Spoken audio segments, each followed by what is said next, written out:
Thank you, Mr. Chairman.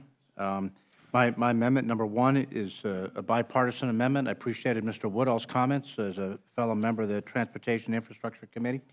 We seek to do what we can to advance some of these policies in a bipartisan way. My amendment is not only offered by myself, but by Reps. Nolan and Etsy. And it's simple. It's 40 words. It's pretty much a technical fix. It goes to what Mr. McKinley was just saying. A lot of projects that are being done by the Army Corps of Engineers use concrete. A lot of them use steel.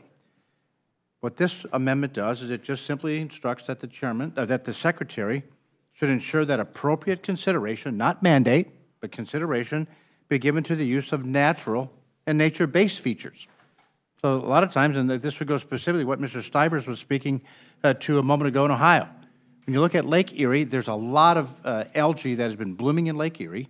It's caused by an overrun of nutrients that get into the water and causes these huge hypoxic zones that kill fish and destroy tourism and damage property values along the shore. Using concrete and steel, and sometimes a great way to mitigate some of those nutrients, but oftentimes a better way would be to provide berms, redirect, slow down the soil, provide buffers with long, tall grasses and other things to capture loose sediment from moving into those waters.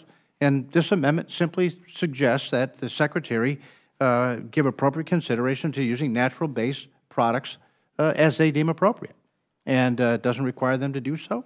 I've got a letter I'd like to submit for the record from 13 organizations, like the American Council of Engineering Companies, American Shore and Beach Preservation Association, American Society of Civil Engineers, and the American Society of Landscape Architects, et cetera, that support this language. And it has no cost to the taxpayer. In fact, it might actually save taxpayer dollars and allows the Corps of Engineers to use some other options and encourage them to do so. And with that, Mr. Chairman, I yield back. Thank you very much. Mr. V.